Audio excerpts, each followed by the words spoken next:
The year was 1865, and Arizona's desert lay under a sky as white-hot as hammered iron. Heat rose in ripples from the dirt street, blurring the outline of the trading post that leaned against the horizon like a weary sentinel. The smell of dust, sweat, and whiskey clung to the air, and inside the wooden saloon that doubled as a store, men hunched low over cards and cheap liquor, their words sharp as spurs. A piano sat silent in the corner, its keys yellowed, its music long since drowned out by arguments and the scrape of boots across warped boards. Luke Carson stepped through the doors, hat-brimmed, shadowing eyes that had seen too much for a man his age. His coat was dust-caked, his boots worn, his revolver always resting easy against his hip.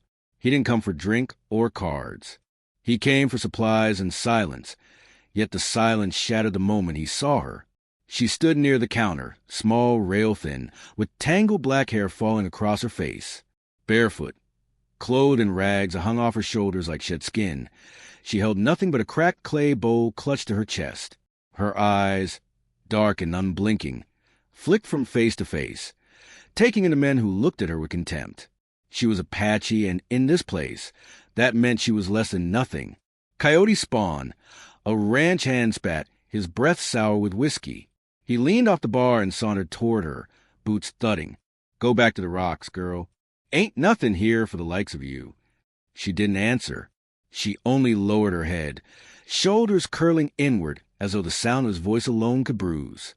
The ranch hand sneered, raised his hand high. The crowd chuckled, hungry for cruelty. Luke's voice cut through it before the blow fell. "Leave her." The room stilled. Chairs scraped. The man froze mid-swing, his face creasing into surprise, then curling into a grin. "Well now," he drawled, "look who's found himself a pet." Luke's gaze hardened. He stepped closer, every inch of his frame radiating steel. "You hit her," he said softly, "and you'll lose more than your drink tonight." A pistol grip shifted in the crowd. Fingers tightened around glass. The air turned heavy, sharp, the kind of silence that came before thunder. For a long moment, the ranch hand's grin held, then faltered. His hand dropped. He muttered something low and stepped back. Luke touched the girl's shoulder lightly. She flinched but did not run. He guided her toward the door. Men's eyes followed them, cold and mocking, but no one stood in their way. When the sunlight swallowed them, the saloon's laughter started again, but there was an edge to it, a sourness that followed Luke into the street. The girl clutched her bowl tighter, still mute, her eyes fixed on the ground. Luke didn't ask questions. Not yet. He only led her to his horse tied outside, where the saddlebags already hung heavy with what little he'd gathered. "Hungry?" he asked. Her lips parted. For a moment, he thought she might speak. Instead, she nodded once, the gesture small as a breath. And in that small gesture, something began. The desert stretched wide and merciless, a sea of sand, rock, and thorn. Luke rode slow. The girl perched behind him, arms wrapped tight around his waist, as though letting go would mean falling forever. Coyotes called in the distance, their yelps echoing like laughter. Above, a hawk circled, patient, waiting for something to die. It was 2 days before she spoke. They had stopped at a narrow canyon, the fire between them crackling weak against the night wind. Luke had offered her jerky, and she took it, chewing with small, careful bites. Shadows flickered across her face, revealing how young she truly was. No more than 12, a child who had already seen more than most men could endure. "My name is Naeli," she said suddenly, her voice raw, rough from disuse. Luke looked up from cleaning his rifle. Her eyes met his, steady now, no longer hollow. "It means, I love you," she added, almost whispering, as though ashamed to give away the meaning. Luke nodded once, then returned to his rifle. "Naeli," he repeated softly, letting the sound of it settle into the night. The fire popped. Silence stretched between them again, but it was a different silence, less empty, more alive. By dawn, trouble found them. A band of riders appeared at the mouth of the canyon. 5 men, hard-eyed, dust-worn, their rifles slung loose across their laps. Their leader, a broad man with scars crossing his jaw, called out, "Morning, stranger. You're far from town." Luke didn't move. He felt Naeli tense behind him, knew the fear in her bones. "You got something belongs to us," the man continued, pointing at the girl. "Hand her over. We let you keep your horse." Luke's rifle rose like a striking snake. "You'll get lead," he said. The first shot cracked the stillness wide open. Dust exploded as bullets ripped into stone. Luke fired back. Quick, sharp, each shot measured. One rider tumbled from his saddle. Another howled as his arm spun crimson. Naeli ducked low, clutching her bracelet, her breath a ragged prayer. Luke rolled behind a boulder, returning fire until the canyon walls rang with echoes. Two men fled, dragging their wounded. Silence fell again, sharp as a blade. Luke's arm burned where a bullet had grazed him, but he didn't falter. He checked his rifle, then glanced at Naeli. "You all right?" She nodded, eyes wide but unbroken. That night, as the fire cracked low, she told him more. Her family had been slaughtered in a raid. White men, drunk on vengeance. She'd run, wandered, starved, forgotten by both her people and the settlers. Luke said little, but when she showed him the bracelet on her wrist, woven silver, carved with Apache patterns, he understood it was the last piece of her mother. "You keep it," he said quietly. "Don't let anyone take it from you." For the first time since he'd found her, she smiled. Small, fleeting but real. The wilderness gave no rest. 3 days later, near the river flats, Luke knew they were being followed. Tracks in the dust. Smoke on the horizon. Men who didn't forgive. By dusk they came. 6 settlers this time, guns glinting, voices hard. "Carson," one shouted, "you handle that squaw now, or you'll be fertilizer by sundown." Luke stood his ground, rifle steady. "Not today." The first shot rang. Then another. Gunfire toward the evening open. Horses screamed. Dust rose in choking clouds. Luke fired fast, bullets whistling past his ears. He saw one man spin into the dirt, another clutch his gut and collapse. But then pain lanced his side. A shot had struck him clean through the flesh. He staggered, blood hot and sticky against his shirt. Naeli cried out, running to him as the last of the attackers fell back into the brush. Luke dropped to his knees. The world swam. Naeli's small hands tugged, dragged, pulled him toward the shadows of the cottonwoods. Somehow, she found the strength. Somehow they escaped. The night was long. Luke drifted in and out of dark. When he opened his eyes, he saw her face above him, fierce, unyielding. She pressed water to his lips, bound his wound with strips of her own clothing, kept watch with eyes that never closed. At dawn, he knew he couldn't keep her. The settlers wouldn't stop. They would come again and again, and one day his strength would fail. So he made a choice. He led her, limping, pale but alive, deep into the high canyons where the Apache still roamed. At last, they found a band of her people. Suspicion sharpened every eye, but when Naeli showed her bracelet, recognition stirred. A woman took her in, arms strong, voice fierce with welcome. Luke stood apart, knowing his part was done. Naeli walked to him, her hand trembling in his, her dark eyes burning. "Someday," she whispered, "I'll come back." Then she was gone, swallowed by her people, her figure fading into the cliffs. Luke turned his horse, pain in his side, dust rising under hoof. The desert swallowed him too, leaving only the memory of a girl he had saved, and the promise that one day she would return. 10 years will harden a man, and Luke Carson carried every mile of them in his bones. His hair had gone silver at the edges, his shoulders heavy from winters of chopping wood and summers of drought. His ranch lay at the edge of the valley, a scattering of cedar posts, a sagging barn, and cattle that never fattened fast enough to keep him ahead of debt. The desert wind cut at him daily, grinding him down, but still he stood against it, like one more stubborn fence post that refused to rot. At dawn, he rose with the dust and the lowing of cattle, his rifle slung across his back. Coyotes circled the outskirts of his herd, and rustlers had grown bold in recent months. Twice now he'd ridden out to find cattle missing, tracks running north toward the barren ridges. Each time he'd fired warning shots, chased shadows across the brush, but the thieves slipped through his grasp like smoke. This morning was different. The sun had barely risen when he spotted them. 3 men driving off his stock. Their laughter carried faint on the dry air. He spurred his horse hard, rifle raised. "Drop him," he shouted. The thieves turned, startled, their mounts kicking up clouds of grit. One reached for his revolver, but Luke fired first. The bullet whined past his ear, close enough to split his hat brim. The man cursed, jerked his reins, and the whole lot bolted. Luke gave chase, his horse pounding hard across the flats, dust choking his lungs.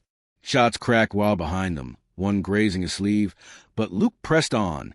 He rode them near a rocky gully, the cattle bawling in fear. Luke's rifle barked again, dropping one man's hat into the dirt. That was enough. The thieves abandoned the herd and vanished into jagged ridges, leaving Luke breathing hard, sweat stinging his eyes. He turned the cattle back, but the victory tasted hollow. For every raid he stopped, another would come. The land was lawless, and his ranch stood too exposed, too solitary.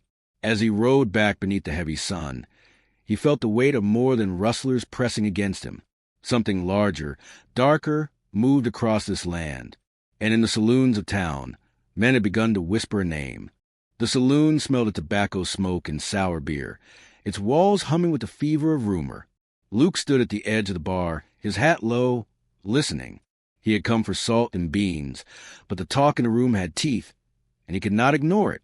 "They say she rides with 100 braves," a trader muttered, his voice trembling. "Painted for war, silent as ghosts." "Not 100, another corrected.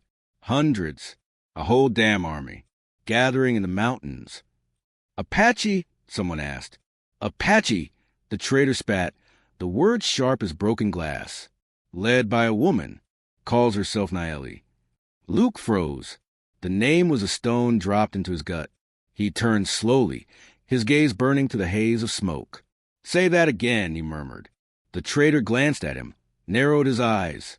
"You deaf, Carson?" "Naeli. She's coming down from the high country. Men swear they've seen her. Taller than most, fierce as any chief. She ain't no camp squaw. She's Leodin M." The room buzzed with fear.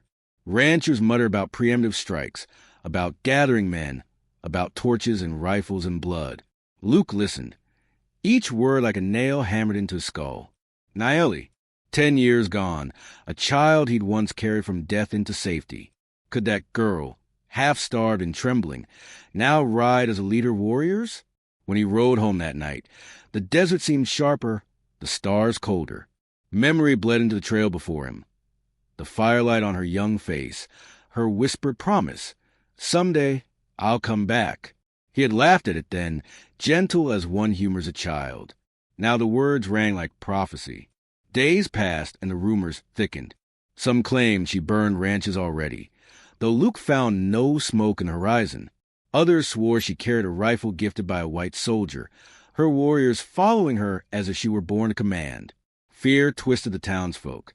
They gathered at night, whispering in corners, passing bottles and bullets, voices sharp with panic. Luke walked into one such meeting at the saloon. Men turned on him, suspicion in their eyes. "You knew her, didn't you?" a rancher accused. "We ain't forgot the way you shielded that girl years back. This your doing, Carson?" Luke's jaw tightened. "I don't answer to cowards drunk on stories." The rancher slammed his fist against the table. "If she's coming, and if you had a hand in it, there'll be hell for you too." Luke's hand drifted near his revolver, but he let it fall. No sense in spilling blood here. He left the saloon under a sky swollen with storm clouds. The desert wind carried whispers in every gust, and with each passing hour, he felt the world he knew thinning, stretched tight as rawhide before it split. It was a dust storm that revealed her. Luke had ridden north to check his fence line, the horizon swallowed by a wall of sand that boiled across the flats. He pulled his bandana over his mouth, hunched low in the saddle, his horse stumbling against the grit. The storm screamed, drowning the world in red haze. Then, through the madness, shapes appeared. Riders, dozens of them, cutting through the storm as if born from it. Feathers whipped in the wind. Paint streaked across hard faces, lances and rifles gleaming to the shifting sand. An army, moving as one, silent as the earth itself. At their head rode a woman. She sat tall in her saddle, her braids bound in leather, her face streaked with paint that glowed like fire in the storm's gloom. Her eyes were sharp, unflinching, the gaze of one who commanded without question. Luke's breath caught. Naeli, not the frail child clutching a bracelet, but a warrior, a leader, a storm in human form. Her horse snorted fire, her shoulders broad with the weight of command, her people arrayed behind her like a tide that could drown the valley in blood. For a heartbeat, the storm fell silent. The wind shifted. Her eyes found us through the haze, and the years between them burned away. She raised her hand, palm outward, not in greeting, not in surrender, but in warning. Her voice carried over the storm, fierce and clear. This land will bleed if they do not listen. Then she turned, her warriors wheeling with her, vanishing into storm as swiftly as they had appeared. Luke sat frozen, the dust cutting tears into his eyes, his horse trembling beneath him, his heart pounded with a truth he could not shake. The girl he had once saved had returned, and she carried with her the power to unmake everything he knew. And deep inside, though he would not admit aloud, part of him felt pride. The town of Dry Creek was a hive of fear. Windows were shuttered, wagons circled like wagons of war, rifles stacked against doorframes. Every able-bodied man carried a gun, and even the preacher stood in the street with shotgun cradled against his chest, his Bible left somewhere behind. Fear had a way of making men forget sermons. Luke Carson watched it all from the boardwalk outside the Mercantile, his face shadowed by the brim of his hat. 10 years ago, he had been an outsider in this town. 10 years later, nothing had changed. The way the ranchers' eyes slid to him, the way their voices dropped to whispers when he passed. It told him everything. Carson. He turned. A broad rancher with a red face and a chest like a barrel strode toward him, fists clenched. We know you had a hand in this. That Apache girl, she's yours. You bring her down on us. Luke's jaw tightened. She was a child. I saved her. And now she rides an army. The rancher jabbed a finger into Luke's chest. That blood will be on your hands when they come. A crowd gathered, muttering, nodding. Someone spat. Another called for a rope. Luke's hand hovered near his revolver. He could feel the weight of it, the iron promise of silence. For one sharp moment, he thought of drawing, clearing the street with gunfire, proving to them he wasn't a man to push. But the thought died quick. Killing wouldn't change their fear, and fear was their true master now. He turned his back on them and walked away, boots grinding in the dust. He didn't look back, though he felt their eyes burning holes in him. By nightfall, the air in Dry Creek was thick with gun oil and sweat. Men stood at the barricades, fingers tight on triggers, waiting for the storm to break. And break it did. The sound came first, the low thunder of hooves rolling across the valley. Then the silhouettes rose on the horizon, a dark wave moving swift and sure. Torches flared in the hands of Apache riders, their light painting the desert with fire. Women screamed. Children clutched their mothers. The men of Dry Creek raised their rifles. Luke stepped into the street, his rifle across his arms. He knew what was coming, but even he wasn't prepared for the sight of Naeli at the head of her riders. She sat tall, proud, fierce, her braids flying in the wind, her painted face glowing in the firelight. She was no child now. She was a storm given flesh. Her warriors fanned out behind her, silent but ready, their eyes fixed on the town. The crowd gasped. Men cursed under their breath. Fingers tense on triggers. Naeli raised her hand. Stop, she called, her voice sharp as a whip. The hooves slowed. The riders drew up in a crescent around the town. Dust billowed. Torches flared. And in the hush that followed, every heart beat like a drum. You remember me, Luke Carson? Naeli's voice cut through the silence. Luke lifted his head. I do. You saved me once, she said, her gaze steady, burning. Tonight I return the debt. Confusion rippled through the settlers. Murmurs rose, sharp with suspicion. The rancher who had threatened Luke earlier shouted, Lies! She comes for blood. Naeli's eyes flashed. No, another tribe comes for blood. They ride even now, led by a warlord who would burn this valley to ashes. Settler, Apache, it makes no difference to him. All will die. Her words hung heavy in the air. The townsfolk looked at one another, faces pale, unsure. The preacher's lips moved in prayer. Luke stepped forward, his voice hard. She speaks truth. You can feel it same as I do. The storm she warned of, it's coming.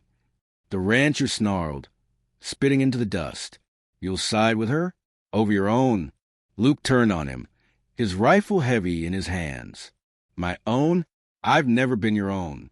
Not 10 years ago, not now. But I know right from wrong, and I'll fight on the side that means survival. The rancher's face twisted, but before he could answer, the horizon lit with fire. Another wave of riders surged from the north, their cries savage, their torches blazing. Unlike Naeli's silent, disciplined ranks, these men howled like demons, their paint crude, their weapons stolen and rusted. At their head rode a brute with feathers trailing down his back and hate carved into every line of his face. His war band poured into the valley, arrows streaking the sky, rifles cracking like thunder. The rival tribe had come, and the valley exploded in war. Gunfire roared, arrows hissed, torches sailed through the air, smashing against barns and fences, flame racing wild across the night. Cattle bellowed in terror. Horses screamed, children wailed. The town of Dry Creek became a cauldron of fire and death. Luke's rifle barked, dropping a rider before his torch could reach delivery. He spun, reloaded, fired again, his movements sharp, instinctive. All around him, chaos raged. Settlers screamed and fell. Warriors clashed in the dust, knives flashing, blood spraying. The air reeked of smoke and powder. Naeli rode into the heart of it, her war cry cutting through the madness. Her warriors followed, swift and precise, striking the rival band with steel and lead. She cut down a rider with her lance, wheeled her horse, dragged a child from the path of fire. Her presence was a beacon, a rallying point, pulling men and women alike toward her strength. Luke fought beside her. For the first time in 10 years, their eyes met not across memory, but across the chaos of battle. He saw in her the girl who had whispered someday, I'll come back. He saw the woman she had become, fierce and unbreakable. And for a fleeting instant, pride burned in him, stronger than fear. The rival warlord roared, swinging a tomahawk as he crashed through the line. His warriors followed, smashing into Naeli's flank. Luke fired, dropped one, then another, but still they pressed. Naeli's horse reared, and she was thrown to the ground. Luke charged forward, slamming his rifle stock into the jaw of a rider, seizing Naeli's arm to pull her up. But the warlord bore down on them, his tomahawk raised high, his face a mask of fury. Luke lifted his revolver. The hammer clicked back. The shot rang. The warlord staggered, the tomahawk falling from his hand. He clutched his chest, eyes wide with shock, then collapsed into the dirt. His warriors faltered, their cries breaking, their lines shattering. Naeli rose, her breath ragged, her eyes blazing. She lifted her lance high and shouted in Apache, her voice carrying over the din. Her warriors surged, striking with renewed fury. The rival band broke. They scattered into the night, leaving fire and blood in their wake. Settlers and Apache alike stood panting in the smoking ruins of Dry Creek, their weapons still raised, their hearts still thundering. For a long moment, no one moved. Then Naeli lowered her lance. The fight was over.